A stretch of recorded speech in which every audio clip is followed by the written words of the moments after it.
I've been casting quite a few series of pro games over the last couple of weeks, and I gotta say, I actually really enjoy it. So today, we're gonna start off the week strong with a best of 5 series of Terran versus Terran. This is the grand finals of the ESL Open Cup number 3. And spawning here in game number 1 on Triton, playing with the blue SCVs. From France, we have none other than Clem. One of the biggest up-and-coming pro gamers in the world. I'll go over that in just a little bit. His opponent, playing here with the red SCVs from Germany. We're looking inside of the main base of HerOMaRinE. Now, HerOMaRinE, he's been around for a very long time. I think a lot of people are very familiar with his name. And actually, this is the grand finals of ESL Open Cup number 3. He ended up winning number 1 and 2. So there's only been 3 right now. And, well, Mr. HerOMaRinE has got 2 victories under his belt. Once against Showtime and once against HerSTIM. So, it's actually pretty interesting because HerOMaRinE is the current rank 1 non-Korean Terran player in the world, and Clem, the number 2 non-Korean Terran player in the world. Their worldwide ranking currently is at, let me double check, HerOMaRinE is number 16 and Clem is number 17. That's really impressive, also considering Clem is only 17 years old, and that's really where I wanna start off with this cast. So, Clem has been one of the biggest up-and-coming players in the world. He's basically been around in the pro gaming scene for as long as, for example, Raynor. I think a lot of people are very familiar with him. The thing is, though, Clem has been improving very steadily over the last couple of years. If you have a look at his ESL rating history, there's no denying that he is getting better and better and better. And, I mean, the graph is rather short because at the highest level of StarCraft, right, you can only start participating when you're 16 years old. So when you're below the age of 16, I mean, you can sign up for a couple of tournaments here and there, but the majority of the organizers do not let you play. HerOMaRinE, though, I don't know exactly how old he is, but it's not like he's an old guy either. He's actually also still improving. When you have a look at his ESL rating history, both of these guys are very, very good. And, well, they're currently higher ranked than both Special, Euthermal, and Time, which I think are also considered to be top-level non-Korean Terran players. Alright, so in order to get to this grand finals, Clem ended up 2-0ing Papi, and that's not Special, that's a player called Papi. I'm not familiar with him. 2-0ing Christianer, 2-0 Elaser, and then also 2-0 Showtime. Now, those last 2 names in particular, both Elaser and Showtime, I mean, that's a Zerg and a Protoss. Both of those guys are ridiculously good, and considering Clem apparently managed to 2-0 them, that's very, very impressive. Likewise, also for HerOMaRinE, up to this point in the tournament, completely undefeated. 2-0 against Yogo, 2-0 against Cass, 2-0 against Goblin, and 2-0 against Lambo. Very impressive, once again, big names. Alright, so let's have a look. We should be in for a treat because this is essentially the highest level TVT that we will see right now outside of South Korea. And honestly, all of the non-Koreans are getting awfully close to that skill level in Korea as well. Alright. He actually wanted to run away. He doesn't really know exactly when those Hellions come out, so he wanted to make sure he wasn't going to take any critical damage, just hoping that his opponent would be a little bit out of position. But always, when you get the first hit in with that Reaper, it is so much easier to defend.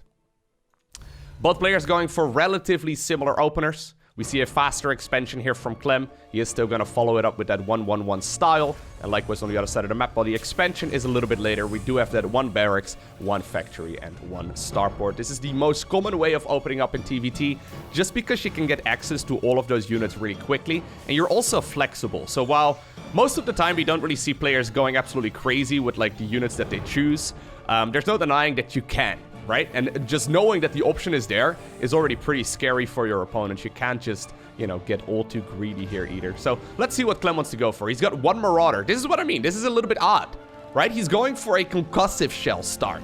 No one really goes concussive shells. There's 2 Marauders loaded up into the medevac. This kind of looks a little bit more like a Terran versus Zerg build order.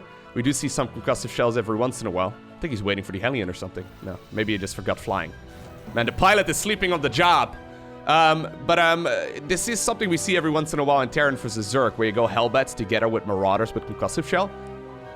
I don't think this is going to be able to achieve all too much, though. I mean, there's so much for defense already. There's a Widowmine burrowed there as well. HerOMaRinE is going to end up taking a little bit of work. Medivac immediately gets picked off. We do see the auto turret drop.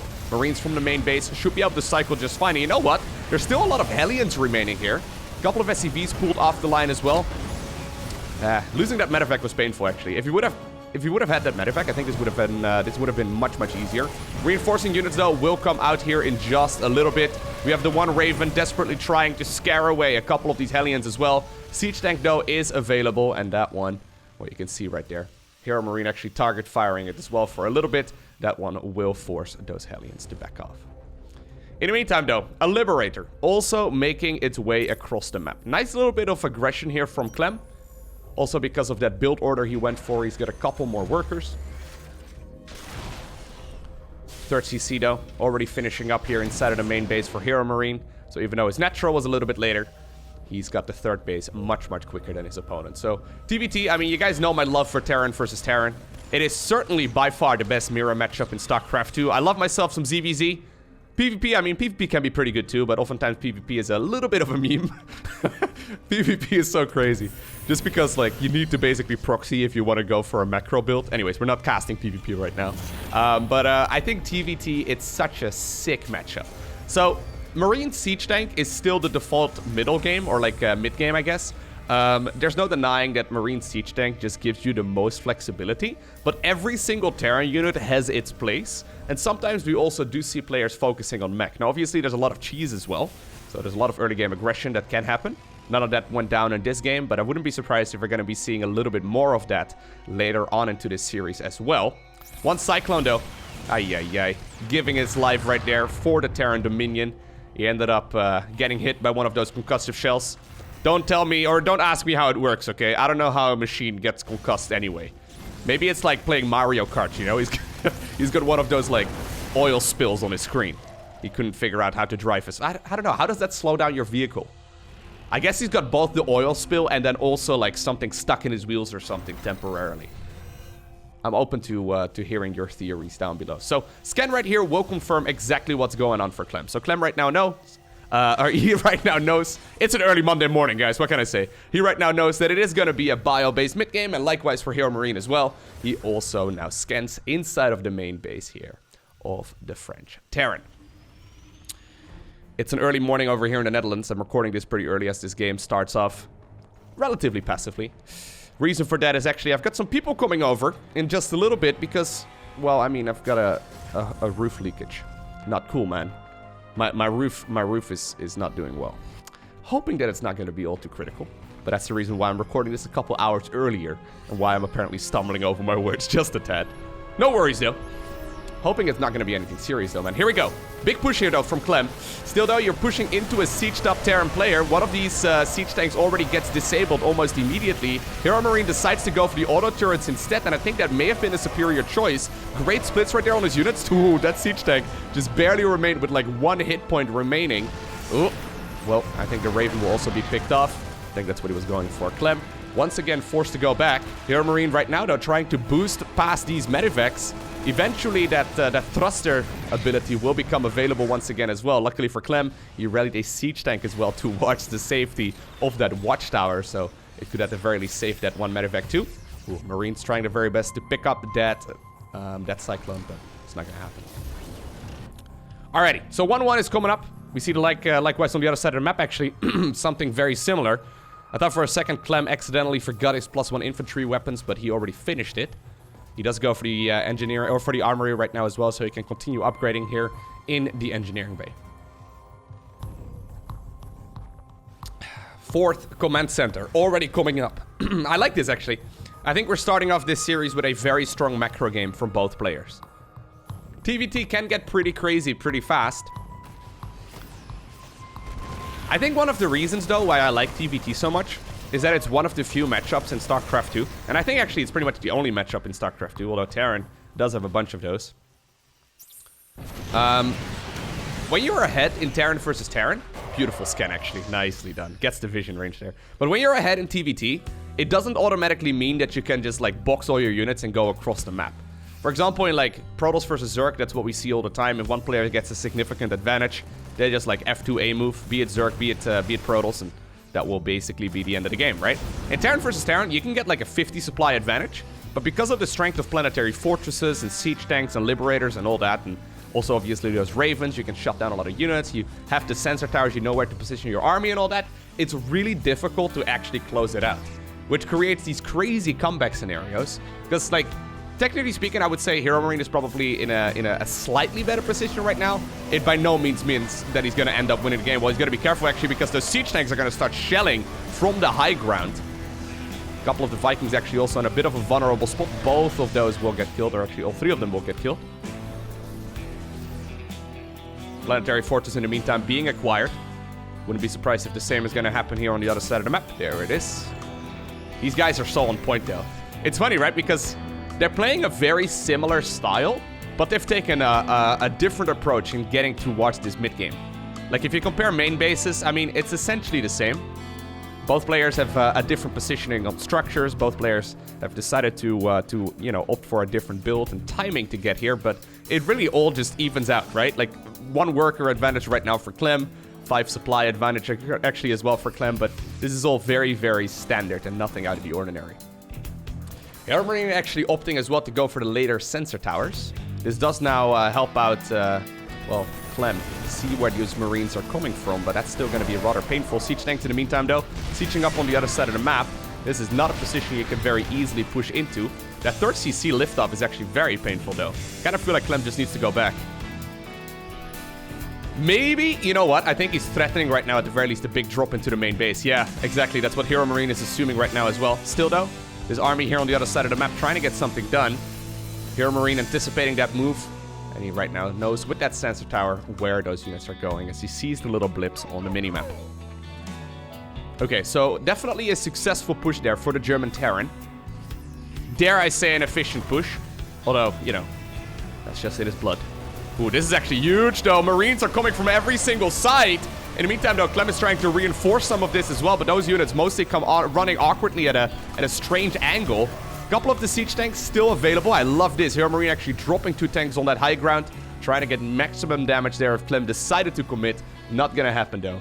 And, well, the French Terran, once again, secures the 3rd base. +3/+3. Pretty quick here. That's not something Clem has started up yet. I would love to see him starting that up here, because upgrades are huge. Well, you have... So upgrades, we can talk, like, for a half hour about upgrades alone. Probably longer. Upgrades are huge. Oh, big drop actually coming up. I think he might want to, like, set up a bit of a surround or something like that. Fighting the planetary is so hard, though. I think he's just going to go for the natural instead. Yeah. Upgrades are huge, especially for, like, fast attacking units like Marines. So, having 2 additional upgrades here in about a minute is going to be absolutely massive. At the same time, though, HerOMaRinE once again comes in from this really pesky angle. The 3rd base is going to end up taking a lot of damage. Clem now inside of the main base of his opponent. I've got a feeling he's not going to be able to get that much done. Instead, now he loads once again those Marines into the medevacs. Maybe he wants to go after the siege tanks. Looks like the reinforcing units, though, for Clem will shoo away those Marines as well. But he does end up taking quite a bit of damage, too. Good pickup there. Martin the Marine not quite going to make it. Once again, Clem threatening the flyby into the main base. Not going to happen, as he's once more unloading over here instead. Now, that 1 medevac sadly will be picked off. That one was the one that was empty. 1 more medevac actually gets picked off as well, and that means that either these Marines will have to sacrifice themselves. Well, that's kind of confirms that's not going to happen. Or they will have to try and just walk back home. Make the walk of shame. In the meantime, though, big force once again moving through the center of the map. Clem is all of a sudden picking up the aggression. HerOMaRinE, though, very good defensively. I don't think he's going to just roll over and die. I mean, this 4th base basically is a location on the map where we don't see either of them fighting. But we do not see the 5th command center coming up as well. This is huge, though, right? I really want to emphasize this because these upgrades are done, right? Well, not yet, but in like 15 seconds or so. A little bit more. But once they are done, there we go. It's going to make those Marines in red so much more powerful.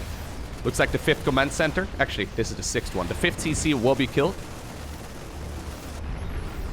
Clem, I don't think you can fight there, man. That's a 2 upgrade advantage. Oh my god, HerOMaRinE knows it. He finishes up the upgrade, pushes the STIM button, and decides to just simply run all of those Marines to their graves. They do dish out a lot of damage in the meantime as well. Most of these siege tanks actually get picked off too. Beautiful drop there by the German Terran player, who's now also, once again, setting up a group of Marines to go for the run-by. Literally in this case, okay? They're not even flying. They're literally running. Oh, ooh, that one Widowmine.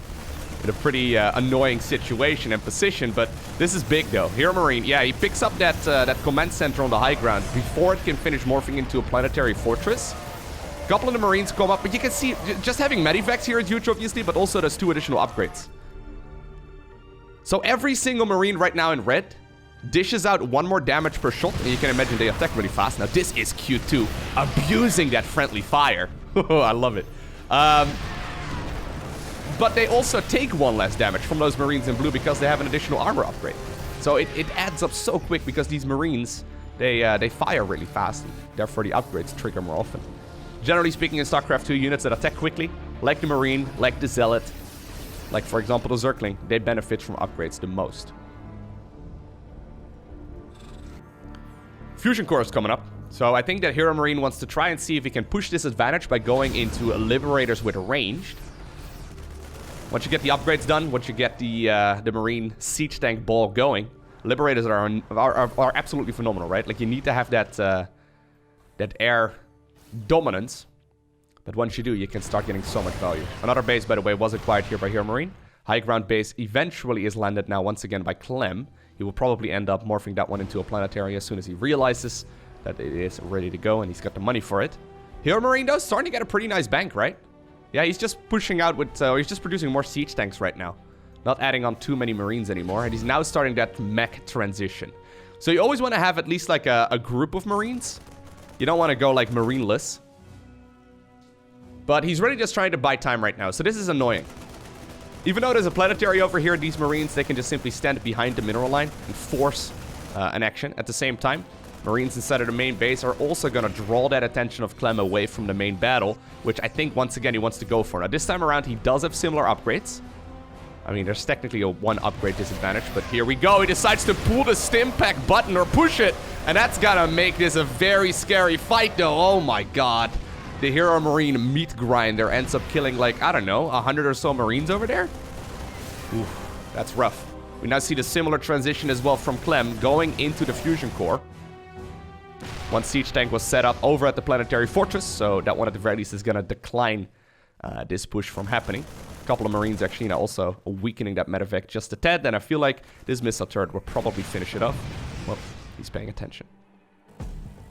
Okay, so Marine siege tank, right? That's like the basis for the mid game. You want to add on some medevacs as well, but in the late game, you want to go for Vikings and then also those Liberators. Liberators, with their anti-ground mode, they can force the unsiege of those siege tanks, meaning that once again, your siege tanks can move further forward, or your Marines can.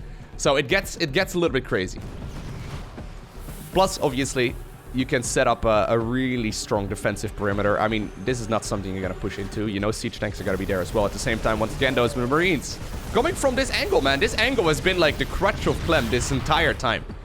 I feel like there's been so much damage done, but just a couple of medevacs unloading units over here. This is seeming like it's going to go from bad to worse. Although, well, you know what? There's a couple of siege tanks there in the back. At the same time, though, we do not see that big Terran mech ball moving forward towards the planetary fortress. These siege tanks are going to be able to shell away at that planetary. It's going to be gone. And since the air dominance right now is heavily in favor here of the German Terran, he picks up that base easy peasy. Right now, Vikings are a necessity as well. Liberators moving forward. They're going to siege up right on top of all of those tanks. Marines trying to get a good favorable trade, but those siege tanks in the back still dealing so much damage. Looks like Clem may have just a couple more Vikings at this point, so at the very least, this is going to be forced back once again. So annoying with these stupid Marines. So sick. Advanced ballistics right now done as well, so that means that these Liberators can siege up at a bit more of a range. Now, what Clem has done absolutely brilliantly is shut down the economy for a while, but this base over here has been mostly unharmed, and that's an expansion that the Terran player in blue never took. Right now, HerOMaRinE is trying to push this advantage even more by going for the high ground base as well and continuously being aggressive. So if you're continuously aggressive and you force your opponent to stay at home, obviously you can even afford to have a orbital command on this position instead. Since he knows he's ahead right now, he wants to try and push the advantage by being aggressive so he can mine more resources. Still though, the same rules still apply, right? What I said earlier. He's ahead, yes. Can he close out the game right now? No. Clem is waiting for it, right? He wants him to commit. He wants him to come down this choke point right here. Bottom left-hand corner right now being acquired. I like this. Already, though. a medevac is heading in that direction without having spotted the base. Whether or not that's coincidence, I don't know. But it's still going to be a beautiful pickup right here as soon as HerOMaRinE realizes it. These are becoming very important bases, by the way, because these outer bases, they're the ones that will ultimately mine the resources. There's a lot of Vikings right now as well available here for HerOMaRinE. I don't know if you want to go down that ramp necessarily, though. Ooh, well, Clem apparently is going to be able to get maximum value out of the couple of tanks that he has, but I don't know if it's going to be enough. Siege tanks also sieged up in the back. In the meantime, those Marines ended up killing every single SCV. There's also a big counterattack. All of the Marines actually tried to split up right now against the planetary fortress. The SCVs are repairing it, but this is such a touchy army, man. Like, you can't just... there's such a sensitive army, rather. Like, that's such a massive force that's just been lost. That planetary fortress must have had, like, 20 kills.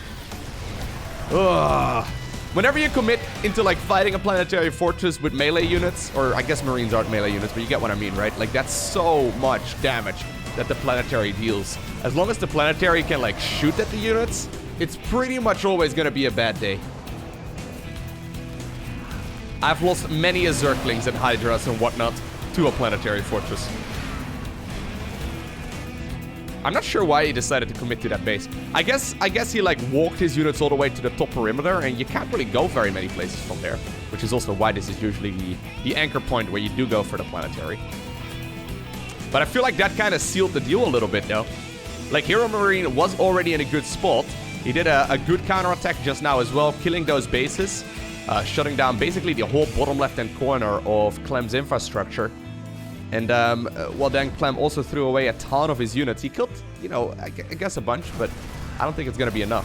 Clem right now, though, I mean, he's making his army look scarier than it actually is. This is a very small amount of Terran. And you know what? HerOMaRinE playing a little bit too conservatively. Yeah, he can definitely shut this down, but, I mean, he's out of position. I think, actually, Clem is making himself look much scarier than he is right now. Once again, though, big medevac drop on one of the last mining bases, and oh my god. Oh, that's painful. No mineral walk on those SCVs, which means that they all get stuck. In the meantime, Clem loading up all of those medevacs full of units. He's going for the main base. This is the soft underbelly of HerOMaRinE. Just taking control of this ramp, this funnel point here is absolutely massive. He can pick up a lot of those units so easily here as well. Still, though, the Marines decide to run up the ramp anyway. Marines now gunning down the Liberators in red too. Siege tanks getting so much damage done. Even the Vikings now manage to land. And you know what? Oh my god, Clem! Are you making this happen? You're half supply right now. You're half supply. Here's those Marines, though, that we saw earlier. Those siege tanks absolutely in red hit points. They're going to be picked up very, very quickly. Reinforcing units do come out as well. The Vikings in red also land. And I think that HerOMaRinE just barely will have enough to clean all of this up. Still, though, even though Clem has barely any economy, despite him having barely any SCVs and any mining, he still mustered up a pretty large army. HerOMaRinE, though, prepared for that. Had siege tanks set up in a good position. Oh, the Marines once again go down the meat grinder as the siege tanks pick up pretty much all of them. I think the orbital command on the high ground will stay strong. Reinforcing units for the German Terran player are coming in. And that means, indeed, that 1-0 advantage is in favor right now of Gabe. Alrighty, so game number 2 will take place on Eternal Empire. Gotta say, though, map number 1, I mean, that's how I like to start off a best-of-5 series.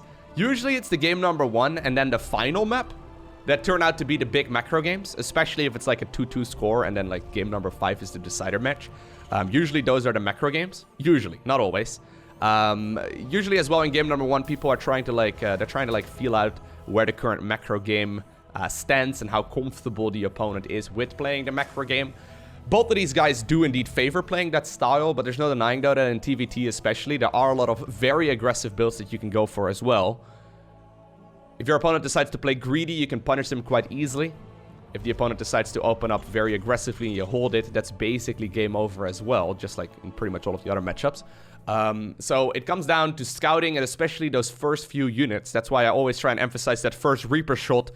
Who gets the first Reaper shot is usually huge because it can really flip the game upside down really quickly. Anyways, it's cool though. Like, it seems like both of these guys are armed to the teeth with Terran units, and they're extremely good at just simply... They're very similar in skill level is what I'm trying to say, right? Like, they're very, very close in skill. And that's sick because I remember when I first met Clem, I think this was WESG Barcelona, which I think this was 2017 maybe? Something like that. I casted an event over in Barcelona, and I think he must have been like, I don't know exactly what his age was at the time. I mean, we can do the math, but I'm not entirely sure when the tournament was. It's a couple years. I remember him being so young and already so extremely promising. WESG is one of the few tournaments where you can sign up when you're a little bit younger. So it's one of the few places where like you can shine as a younger pro gamer. It's actually also the event where I met Raynor, I believe, for the very first time. Both players, by the way, trying to be a nuisance here. Harassing the SCV that's building the command center. And even though Terran buildings can fly, apparently HerOMaRinE is going to be happy that he slows down his opponent just a little bit. He's going to be forced to lift up that command center and put it in the appropriate place. So far, though, I mean, you can cast most of early game TVT from the production tab. Look at the production tab. It's basically identical. That's where you can figure out where the real differences are being made. Still, yeah, HerOMaRinE now actually got a nice hit on that very first Reaper. There's also that SCV brought along here. Once again, that one is mostly just here as a living meat shield. And you know what? This hurts a lot. Ooh, this is actually very painful. Slowing down the command center, it's rough. Now, it looks like he will be able to get a good hit off on that Reaper. So eventually that one goes down. Clem once again trying to slow everything down ever so slightly. He gets the NGP block. Oh, that's so sick. Oh, the entire... Like, you know how long it takes for a freaking Reaper to kill a structure? It takes forever. Yeah, the entire build right now is going to be a mess. Remember when Reapers used to throw grenades at structures? They were so broken back then. I can just imagine if that were to still be the case in 2020. It would be a little bit silly. Anyway, it's not going to happen here. Clem eventually manages to land it, but HerOMaRinE successfully slows down his opponent quite a bit. So the reason why it's so big to like slow down this command center is not just because... Are you not gonna like land it first? Okay. It's not just because like, you know, obviously you slow down the orbital command and therefore you slow down the mules and all that. Command centers give you a ton of supply as well. So a lot of Terran builds essentially, you know, focus around that command center finishing up, so you don't have to start up your supply depots as early. So you can see right now it's only really 2 supply depots and 2 command centers that provide all of the supply that Clem needs to build. Clem, please switch it. There you go. Thank you. I was gonna say, if you're so busy microing on the other side of the map, this is gonna turn into a disaster real quick because that's such an inefficient way of harvesting. HerOMaRinE, once again, very strong defensive posture. He gets the siege tank out, producing 2 Marines at a time. Not starting up stim pack or anything along those lines yet. Looks like actually 1 Hellion over there got picked off too. Banshee coming up here for Clem. He's going for the cloaking field. And you know what? This is actually huge too. So HerOMaRinE has most vision around his map. He doesn't, or around his main. He doesn't know about this. Oh my god, the star senses! That was so sick! He knows his opponent is out on the map. He knows there's Hellions. He doesn't know where they're located. He sends 1 Marine just to double check that little corner of his main base. A couple of SCVs though will probably still be picked off. It takes 3 of these bad boys with their flame cannons to gun down 1 of the SCVs. A little bit of lost mining time as well. 4 workers end up going down. Viking right now of HerOMaRinE inside of the main base. Viking's actually very strong too. But sadly, this one will have to sacrifice itself for the Terran Dominion. 2 workers. An eye for an eye, right? Well, 4 eyes for 2 eyes, but you see what I mean. Alright. Here's another eye killer though. This one can kill a lot of ice, is what I'm trying to say, okay? There are a few Marines here available too, but Banshee Cloak, very annoying. And you know what? Oh my god, HerOMaRinE just landed all the mules. This Banshee is technically a little bit later than you would anticipate it, but I think that might also be due to the fact that everything was slowing down here a little bit earlier. So HerOMaRinE knows the timing at which those Banshees are supposed to come in. It didn't arrive in time, so he didn't have the energy here. He does have a Raven right now, so that makes it a little bit easier, but I mean, this is already so much damage. Ugh.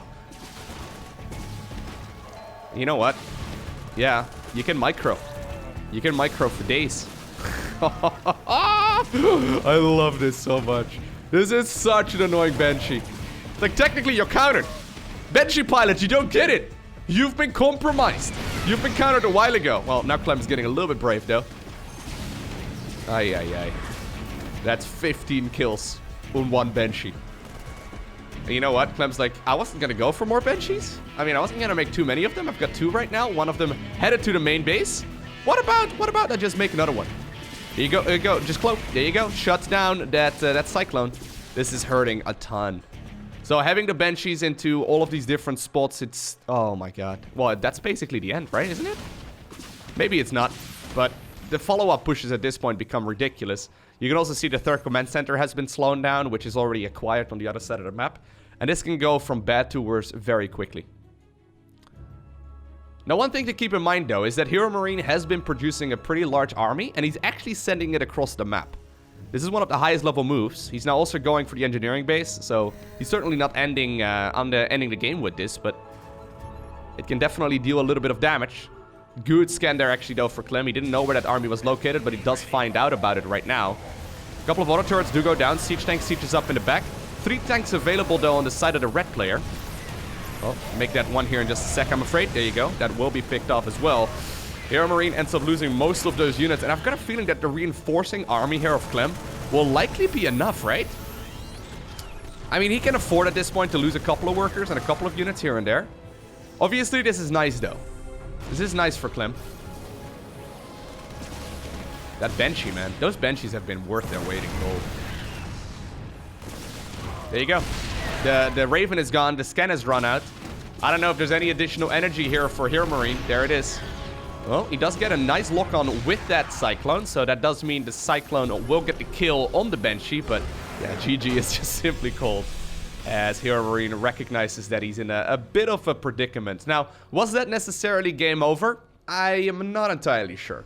So here's the thing, there's a couple of different ways in which you can be ahead in StarCraft 2.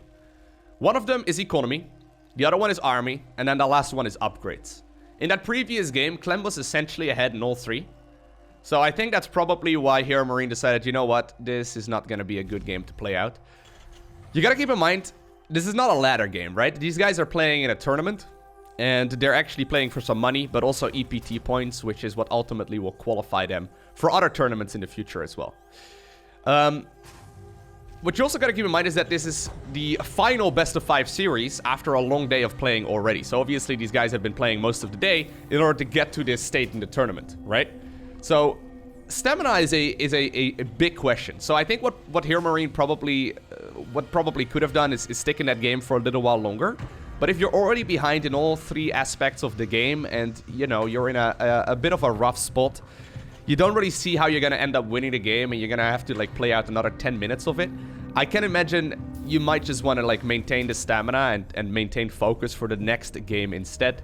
Yeah, he certainly GG'd out early. I think if this was like a $100,000 tournament, he would have decided to stick in the game for a little while longer, but, you know.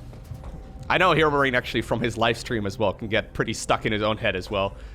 There's some great highlight clips every once in a while where he claims his opponent is super dead and all that, but then he ends up losing. It happens to the best of them. And yeah, I can't really blame HerOMaRinE all too much. Obviously, I'm a big fan of just players sticking around in a game for as long as possible. But yeah, sometimes it's not meant to happen. Sometimes they're, you know, just not comfortable playing it out. It is what it is. All right, so he's actually skipping the Reaper entirely. Very interesting here. We don't see this all too often recently. So Clem is going to go straight up into the factory as well. We see the same happening on the other side of the map. 2 Reapers coming up here for HerOMaRinE, though. He's scouting around. Maybe this is a map where both of them are very comfortable with, you know, with proxying. So it seems like that indeed is the case, as these are very safe builds, where you don't actually go for the scouts, but, I mean, no command centers on the low ground or anything like that anytime soon. It is going to be just a straight up 1-1-1 before we see both of them expanding, or either of them expanding.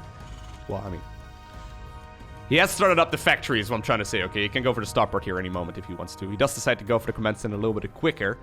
Second Reaper now joins in as well, so I think this is when HerOMaRinE might feel a little bit more comfortable to move across the map if he wanted to. He's still expecting his opponent's Reaper to arrive, so having that high ground advantage here, quite nice.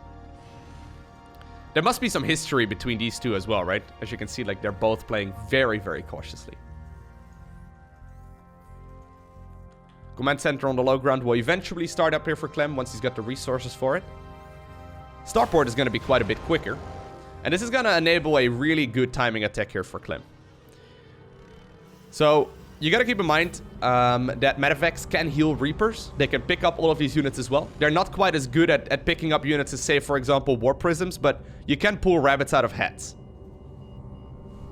Every biological unit can be healed up. Hellions can't be healed up by a medevac, but since Hellbats are biological, they can actually be repaired and healed at the same time. Okay, now this is nice. He knows one unit is leaving. He also now actually gets a big advantage here on that high ground. Good dodge there. All of the units, though, still making a little bit of a jump up in the air.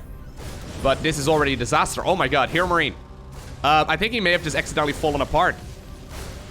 The medevac is not even here yet. He's now going for the Raven as well. He was actually busy building a bunch of add-ons and stuff. Cyclones are gonna come out here in just a sec, or just a Cyclone. One big line of fire, man. Oh god, please kill them all. I want to see the SCVs block off. Massive grenades. At the same time, 2 more units actually on the other side of the map. 2 more Reapers, that is. Looks like eventually the Cyclone also goes down. And with that, yeah, GG is called. Clem, all of a sudden, with just a very small mistake, obtains the victory. Alrighty, so that brings us to Simulacrum LE. For those of you curious, players in Best of 5 series get to veto 2 maps, because there are 7 maps in the StarCraft 2 map pool. In a Best of 3, they get to both veto 2 maps each. But in this situation, HerOMaRinE ended up vetoing World of Sleepers, and Clem ended up vetoing Ephemeron. Interestingly enough, that means that if this does turn out to be a game that HerOMaRinE wins, we would actually go to Zen. Everyone seems to really enjoy playing Zen, or at the very least I see a lot of pro gamers favoring Zen over a more macro-focused map, like for example World of Sleepers, at the very least in this situation. That's pretty curious to me, because like Zen is the crazy map with the 2 entrances into the natural. So I'm kind of rooting right here for HerOMaRinE, even though I would love for Clem to obtain the victory in the ESL, you know, weekly cup. This guy's ridiculously good. I've said it time and time again. I actually mentioned recently as well that I would like to feature more of his games going into the new year, because there's no denying that he's one of my favorites for 2020. Maybe 2021 is going to be his year, okay? But he is steadily improving, and well, he's already playing with the very best of the best. It's interesting though how like some pro gamers come up really quick, and then they just stay around at the top level for a while as well, right? So the best example I can come up with right now is Raynor. Raynor is like the most established pro gamer who's very, very young. Raynor is also 17 years old. He's winning so much stuff. He just got 2nd place at the World Championship Series, right? He went up against Dark in the Grand Finals. I actually think he's actually now favored against Dark, even though Dark ended up playing some crazy builds there. There was no denying that, you know, it was a long day of playing, and I kind of feel like Raynor can be considered favored against Dark most of the time, right? It wasn't meant to happen in that specific best of 7, but yeah, I really do think that that Raynor can be favored in a lot of those situations. Clem, though, I mean, he's taking a little bit more time to get to the highest level. But he's still improving steadily, and he's improving consistently, right? You want to be able to not just, like, play at the highest level, but you also want to stay at the highest level, right? You don't just want to be there for a couple months or maybe a half year and then, you know, go back down. Doesn't seem like Raynor is doing that at all, by the way. Raynor certainly is one of my favorites going into 2020 as well. The first big tournament, by the way, for those of you wondering, is IAM Katowice, which will take place in February. So pretty soon. I'm excited for it. That's where we will see all the top dogs once again. Most of the top dogs have already qualified, so the IAM Katowice qualifiers have been going on over the last, I would say like the last month or so. So players have been hard at work, especially in online cups. Now sadly, those replays have not been released yet. I'm hoping that they will, because there's a lot of those top level guys, like for example Raynor that I've played in there. Raynor actually ended up qualifying through, I believe, the Korean qualifier for some reason. I believe, if I understand correctly, there was like a family holiday that was scheduled during the qualifiers for the European server. So he decided to go for like a much harder qualifier, and he somehow, some way made it, which is pretty ridiculous. I think it may actually have been the American qualifier. I'm not entirely sure. The qualifiers in StarCraft are always a little bit odd, right? So most of the time you have an Asian qualifier, a European qualifier, and an American qualifier. But the way it works is that you basically get to play in either of them. Like, you can play in any of them, but you have to play on one of those servers. Meaning that if you're in Korea, right, and you want to play on the American server, you want to play in the American qualifier, you have to play on the American server. Now, most of the time, you don't want to play on a server that has, like, say, 200 ping. But since the NA qualifier is quite a bit easier than the Korean qualifier, a lot of pro gamers will opt to go for it. It's a weird meta game, okay, that these pro gamers are playing. So I think that may have been a way that HerOMaRinE managed to qualify. And pretty much all the top guys are going to be there. So we'll see. We're looking forward to it, though. GSL Super Tournament actually has also been announced. So that's going to be one of the first big tournaments over in South Korea. That's actually going to be the big tournament over in South Korea for 2020, like the first big one.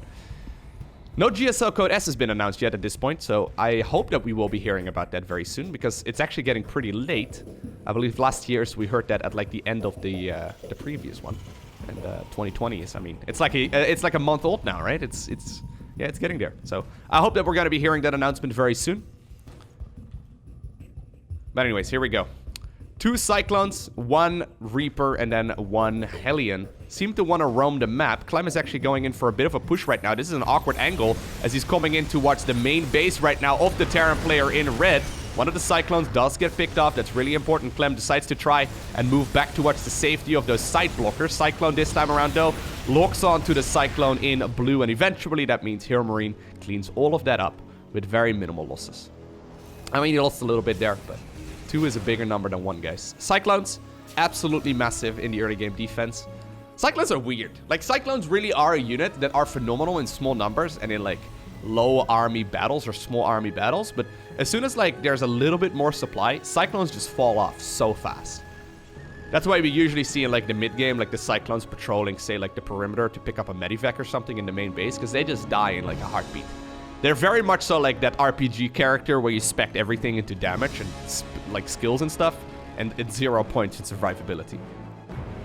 1 SCV will sacrifice its way to the other side of the map, or sacrifice himself on the way to the other side of the map.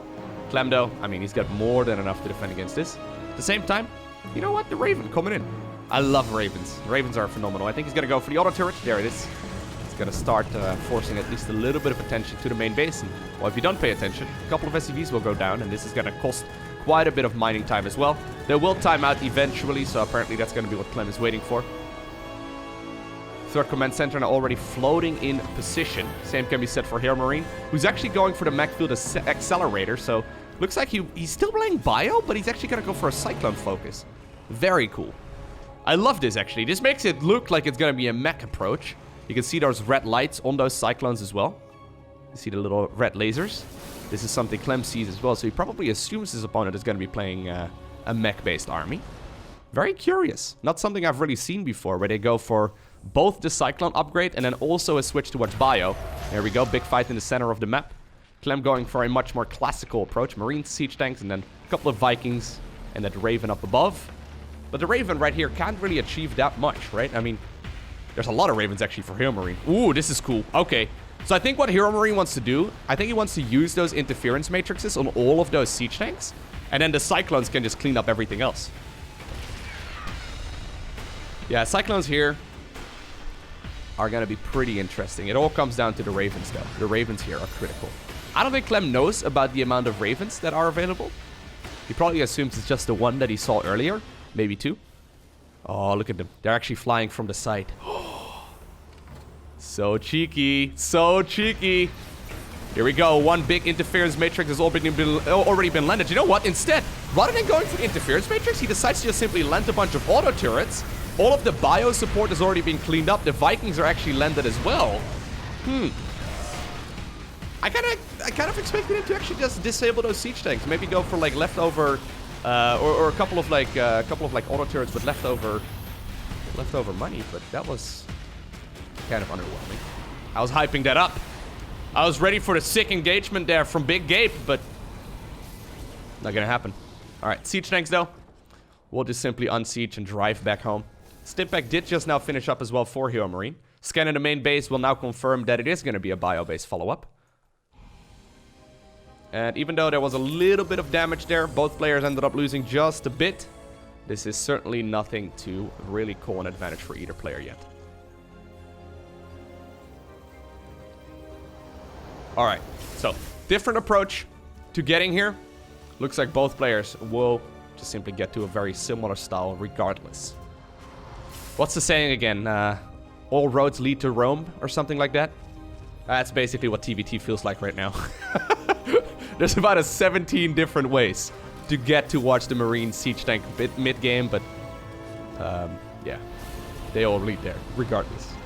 I do like seeing that Terran mech army, but I guess the downside of playing Terran mech in TVT is just it's good, right? Like we've seen like Maru play it, we've seen Cure play it. It's just not as mobile. So I can imagine on paper the bio army is probably a little bit better because you can force your opponent out of position with it. You can really, like, you know, get into a good spot. Clem right now, though, ooh, looks like he wants to push very aggressively. He's got way more siege tanks than his opponent. Now also managed to disable one of those tanks. Still, though, HerOMaRinE has significantly bigger numbers in Marines. Gets a huge concave. Shuts down all of those siege tanks with ease. And even though tanks are critical, right? That certainly was not a fight to take there. Just like in ZVZ, right? In Roach battles, having the concave is much better than having the convex. Just because of the way that splash damage works in TVT. If all of your units are spread out, the siege tanks will not be able to deal that much damage to them. Man, Clem loves loading his units into medivacs. This has potential to deal damage, but I'm a little bit worried for this big army that HerOMaRinE has right now. He is currently approaching the bubble. Yeah, okay, so instead Clem is just... Okay, yeah, he knows what's up. Clem is just evacuating the third base. That now means that he knows that there's something not quite right. The Marines got him down! Got him down! Oh my god! Those were heavily out of position. One mistake from Clem. Loses a medevac. Was about to lose a second one as well. He probably hoped that his opponent was just rallying those reinforcements straight across the map. But, I mean, there they were.